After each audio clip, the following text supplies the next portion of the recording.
Mes dažnai girdime apie Jėzus gyvenimą iš religinės pusės – Galilėjos ežeras, Jeruzalės šventykla, pamokslai. Tačiau ar kada susimąstėte, kas tuo metu vyko likusiame pasaulyje? Kol Nazarete augo Dailidės sūnus, Kinijoje griuvo dinastijos, Romoje rezgėsi kruvini sąmokslai, o Amerikos džiunglėse kilo didingos piramidės. Šiandieną nukelsime jūs į pirmąjį mūsų eros amžių ir pamatysime pasaulį tokį, koks jisai buvo Jėzaus akimis. Atrodo, nemažai žmonių mano, kad Jėzus niekada neegzistavo, tačiau absoliuti dauguma šiuolaikinių istorikų sutinka, kad Jėzus iš Nazareto buvo, ko gero, tikras realus istorinis asmuo. Tačiau kodėl istorikai taip mano? Svarbiausi įrodymai ateina iš autorių, kurie nebuvo krikščionys ir neturėjo jokio intereso skleisti šią religiją. Jie tiesiog fiksavo to meto įvykius. Minėjo Jėzų bei jo judėjimą, praėjus vos visai nedaug laiko po aprašytų įvykių. Pavyzdžiui, Juozapas Flavijus, šis žydų istorikas, rašęs praėjus maždaug 60 metų po Jėzaus mirties, Jėzų mini 2 kartus. Svarbu tai, kad jisai mini ir Jėzaus brolį Jokūbą. Ta patį Jokūbą nepriklausomai mini ir apaštalas Paulius, teigdamas, kad buvo su juo susitikęs. Neturime jokio pagrindo manyti, kad Juozapas Flavijus ir Paulius būtų derinę savo tekstus ar keitėsi informaciją. Be to, kažkas jugi turėjo būti pradžia šiam judėjimui. Jau apie 64 metus po Kristaus imperatorius Neronas persekiojo krikščionis Romoje. Tai mini istorikas Tacitas. O Romos aristokratas Ptilijus Jaunesnysis apie 112 metus po Kristaus taip pat aprašo Jėzaus sekėjų grupę. Ar tai yra 100% įrodymas? Nemanau, tačiau akivaizdu, kad per trumpą laiką daugybė žmonių įtikėjo šiuo nauju mokymu. Ar šių įrodymų pakanka vadinti Jėzų Dievo sūnumi? Tai tikėjimo klausimas. Tačiau istoriniu požiūriu jisai greičiausiai buvo tikras asmuo. Tačiau kasgi vyko likusime pasaulyje Jėzaus gyvenimo laikais? Kas dėjosi Europoje, Kinijoje, Indijoje, Afrikoje ir Amerikose? Jėzus yra laikomas istorinė asmenybė, gimusi Romos Judėjos provincijoje iki 4 mūsų eros metų ir nužudytas apie 30 mūsų eros metais. Tačiau kaip Jėzaus gyvenimo laikotarpiu atrodė likęs pasaulis? Pradėkime nuo Europos ir Viduržemio jūros regiono. Čia dominavo Romos imperija, kuri tuo metu transformavosi iš respublikos į imperiją. Augustas, pirmasis tikrasis Romos imperatorius, tiesioginę valdžią perdavė savo posūniui Tiberijui. Roma artėjo prie savo klestėjimo viršūnės, kurdama tarpusavyje susietą imperiją, kuri vėliau palengvino krikščionybės plitimą tiek viduje, tiek išorėje. Naujai prijungta Egipto provincija greitai tapo svarbiausia Romos valda, tarnavusią kaip viena iš svarbiausių imperijos grūdų tiekėjų. Ji taip pat tapo prekybos centru. Jėzaus laikais įvyko proveržis, jūreiviai suprato, kaip pasinaudojant monsūnais nuplaukti iš Egipto į Indiją. Tai traukė Romą į jūrų šilko kelią. Šis tinklas jungia Romą su Azija ir Afrikos kyšuliu. Nauji tyrimai rodo, kad importo mokesčiai iš Benerikės uosto Egipto pakrantėje galėjo sudaryti beveik trečdalį Romos iždo pajamų. Tačiau tai vargu ar pakeitė daugumos romiečių kasdienybę. Abejoju, ar valstiečiui ūkininkui ar vergui rūpėjo, ar jų žemvaldys turi pigesnių ir geresnės kokybės pipirų. Kinijoje tuo metu vyko trumpalaikė proto socialistinė revoliucija.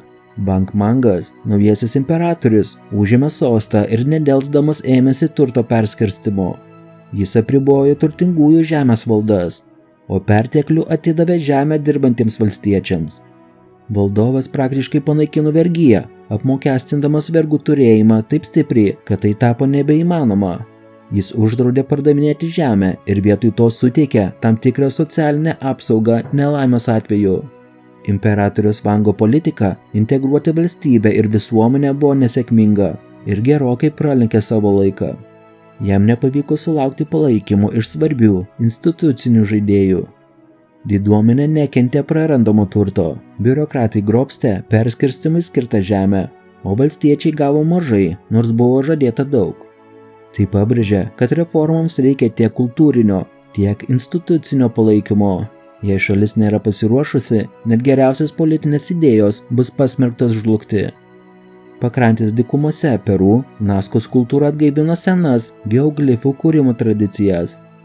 Nors ši tradicija nėra būdinga tik Peru, Naskos linijos išsiskiria savo kokybę, kiekiu ir išlikimu. Kadangi Naskos regione beveik niekada nelyja, glifai išliko tūkstantmečius.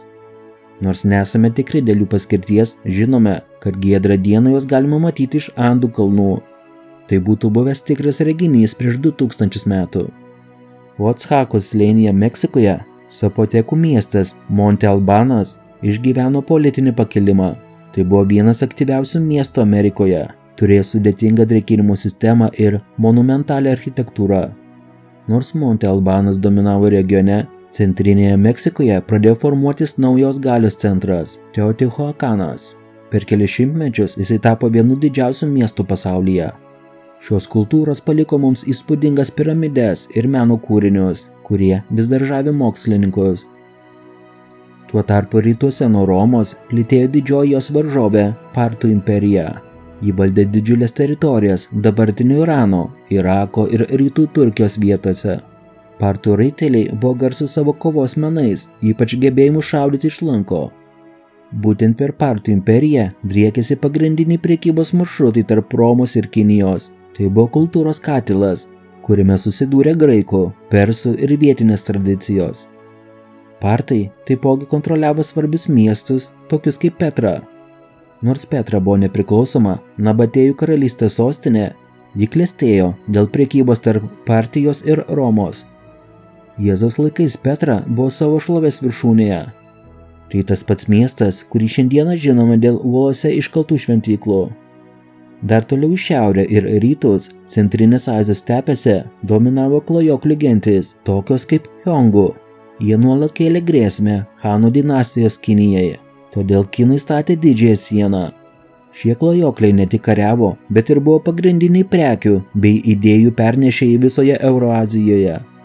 Šiaurės Indijoje tuo metu formavosi Kušanų imperija, kuri tapo dar vienu svarbiu šilko kelio tašku. Čia pradėjo plisti budizmas, kuris vėliau per prekybos kelius pasiekė ir pačią Kiniją. Šiaurės Kinijos stepėse gyvavusi Hongų konfederacija suskilo. Tai pradėjo šimtmečius trukusi valstybių įpėdinių laikotarpį, kurios išsaugojo sudėtingas Hongų institucijas. Tarp šių įpėdinių taipogi paminėti Hunai. Po kelių šimtų metų jie prisidės prie Romos imperijos žlugimo, puldinės Persiją ir susilpnins Indijos Guptų imperiją.